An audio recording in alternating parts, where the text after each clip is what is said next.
নিখোঁজ হয়েছেন এক বিখ্যাত কার্ডিওলজিস্ট ও সমাজসেবী ডক্টর সুশোভন মুখার্জি। এক রাতে তার নিজের সেবা প্রতিষ্ঠান হিউম্যানিটি নার্সিংহোম থেকে বেরিয়ে তার সল্টলেকের নিজস্ব বাসভবনে ফেরার সময় নিখোঁজ হয়ে যান তিনি। দুশ্চিন্তায় প্রায় পাগল হয়ে পড়েছেন তার নিজের স্ত্রী অভিরূপা। পুলিশ ডিপার্টমেন্ট তার সর্বশক্তি প্রয়োগ করেও ডক্টর মুখার্জির কোনো হদিশ করতে পারছে না। এর মধ্যে ঘটে যায় পরপর আরো দুটি চাঞ্চল্যকর ঘটনা। ডক্টর সুশোভন মুখার্জির নিখোঁজ কেসের তদন্তকারী অফিসারের 10-12 বছরের ছেলে স্কুল থেকে ফেরার সময় কিডন্যাপড হয়ে যায়।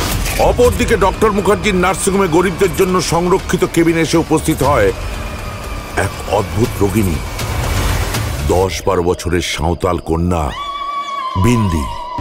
তার মা বাবার দাবি রাতের বেলা তার বিটিয়ার ঘাড়ে ডাইনি ভর করে, যার প্রভাবে বিন্দি গড় গড় করে বলে দিতে পারে তার সামনের লোকটার ভূত ভবিষ্যৎ। আচ্ছা, এই ডক্টর মুখার্জির অন্তর্ধান,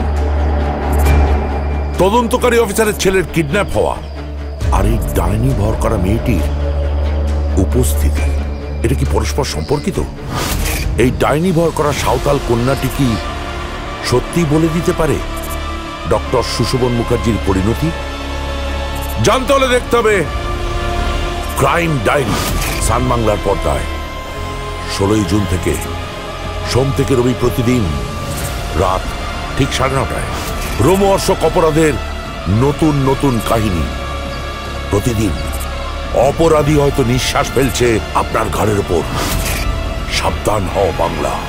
ক্রাইম ডায়েরি, সাবধান হও বাংলা, 16ই জুন থেকে প্রতিদিন রাত 9:30টায় সান বাংলায়।